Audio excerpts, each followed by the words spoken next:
Aí, beleza? Voltei. Olha no quadro. Estamos falando sobre concordância verbal em relação à utilização da partícula C. Legal? A partícula C. Bom, a partícula C tem várias atribuições diferentes. Mas no tocante à concordância verbal, a gente vai falar sobre o C como pronome passivador do sujeito e o C como pronome indeterminador do sujeito. Por que, PC? Porque quando em pronome apassivador do sujeito, o C vai implicar uma atenção maior com quem seria o sujeito para que o verbo se flexione.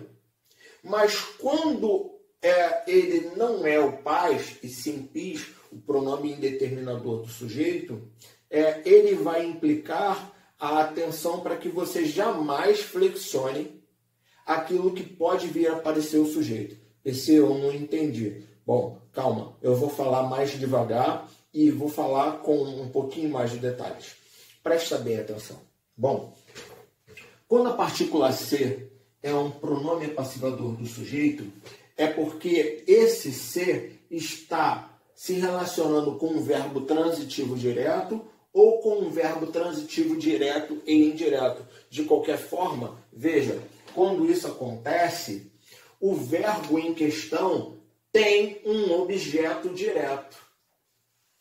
Ok? Então, se o C se relaciona com um verbo que tem um objeto direto, o papel desse C vai ser transformar esse objeto direto em um sujeito paciente. Ele vai ser um pronome apassivador do sujeito. Veja, então toda vez que eu tenho um C que se relaciona com um verbo que tem um objeto direto, esse C é paz-PC. Veja, alugam-se livros. Eu e você já vimos inúmeras vezes por aí, né? Aluga-se salas, aluga-se casas, aluga-se kitnets, aluga-se apartamentos, né? O correto seria alugam. Por quê, PC? Por causa do seguinte: quem aluga, aluga alguma coisa. Verbo transitivo direto.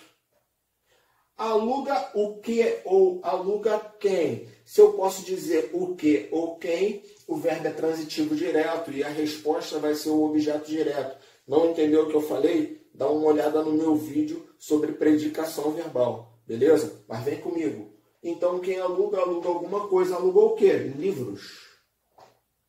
Objeto direto.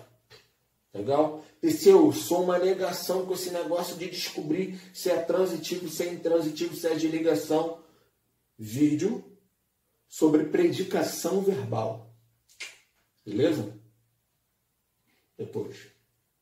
Legal? Aqui, vem comigo. Alugam-se livros. Quem aluga, aluga alguma coisa. Aluga o quê? Livros, objeto direto. Então, esse C aqui vai ser paz ou vai ser pis? Ah, cara, aqui, ó, paz está com verbo transitivo direto e verbo transitivo direto e indireto. Beleza. E o que o paz faz, PC? O paz transforma o objeto direto em sujeito paciente, ou sujeito passivo, como você quiser. Aqui, ó, cortei. O paz transforma o objeto direto em sujeito. PC, mas isso aí já é sintaxe, brother. O que isso tem a ver com concordância verbal? Tem a ver o seguinte: livros está no singular ou no plural? Está no plural. E qual é a regra principal que eu passei aqui? É que quando o sujeito está no plural, o verbo está no plural. Que o verbo concorda com o sujeito em número e pessoa. Livros, sou eu? Não. Livro, é tu? Não.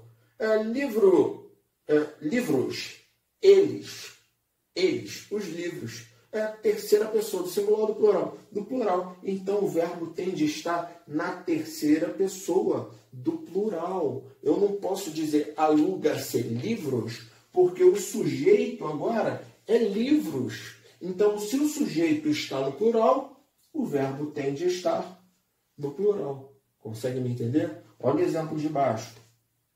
Vendem-se saladas variadas.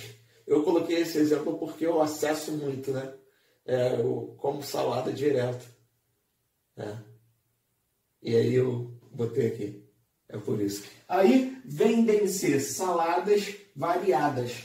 Cara, presta bem atenção, porque eu vou fazer a mesma coisa. De novo. Primeiro, destaquei aqui, ó, o C.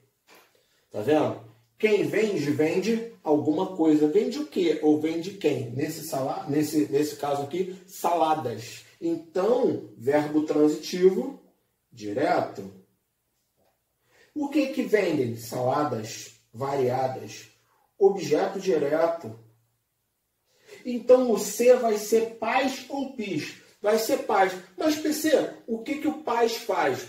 O paz transforma o objeto direto em sujeito. Então, eu corto aqui, ó, objeto direto, e chamo saladas variadas de sujeito. Mas espera aí, se saladas é plural, o verbo pode ser vende-se saladas? Não, porque se o sujeito está no plural, o verbo tende a estar no plural. Por isso, vendem-se saladas.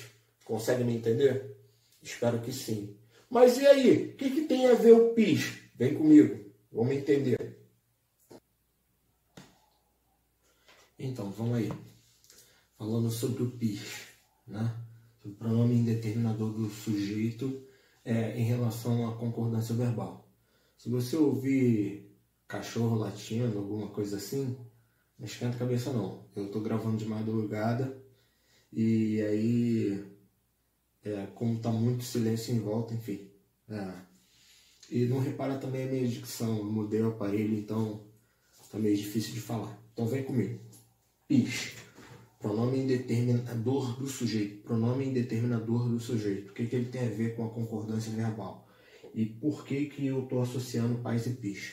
Porque se no pais eu tenho que estar atento em quem é o sujeito para poder flexionar o verbo de acordo com o sujeito, no pis, pronome indeterminador do sujeito, o que acontece é que não haverá um sujeito determinado. Ou seja, o sujeito não está escrito ali.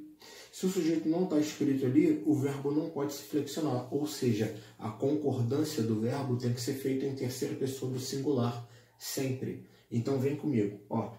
Sempre se é feliz aqui.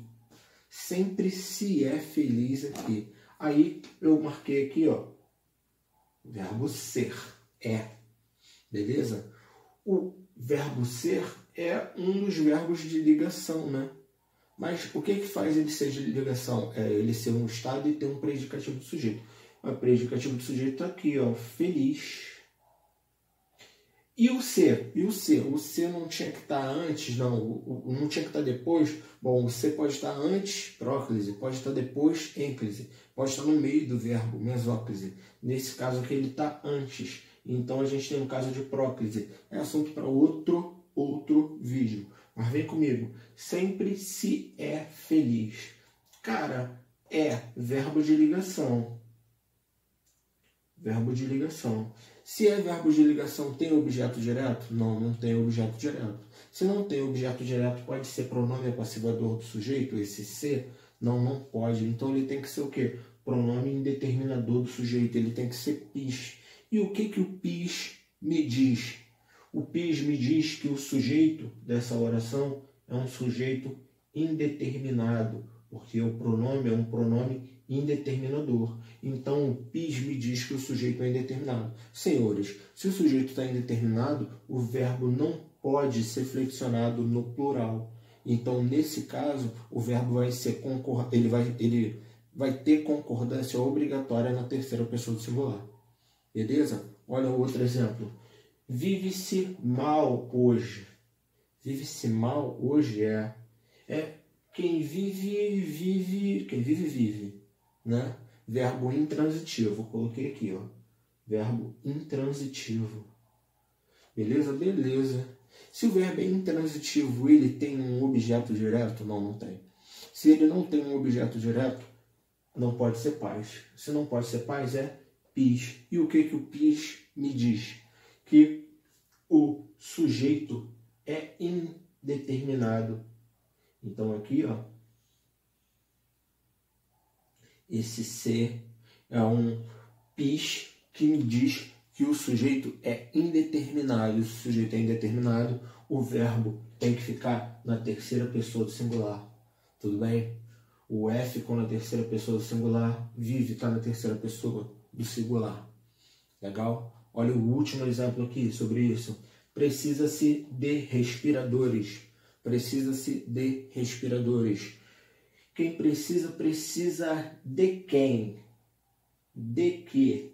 Se a pergunta for diferente de quem ou o que, então o verbo vai ser transitivo indireto. Quando o verbo é transitivo indireto, ele não tem o objeto direto. Se não tem o objeto direto, eu não posso chamar o ser, a partícula ser, de pais. Então eu a chamo de quê? Chamo de PIS. E o que o PIS me diz? O PIS me diz que esse sujeito é um sujeito indeterminado. Se o sujeito é indeterminado, significa que ele não está aqui. Ué, mas sujeito não é de respiradores? Não. De respiradores é o meu objeto indireto. Para esse meu verbo transitivo indireto aqui. Mas o PIS não transforma o objeto indireto em sujeito, igual pais transforma o objeto direto em sujeito? Não. O PIS só me diz que o sujeito é indeterminado. E se o sujeito é indeterminado, ele não está escrito aqui. Portanto, a concordância do verbo deve ser feita com terceira pessoa do singular. Beleza? Vamos seguir com mais um assunto dentro de concordância verbal. Não sai daí. Vou apagar o quadro, valeu? Tocar aquela musiquinha e tal. Falou?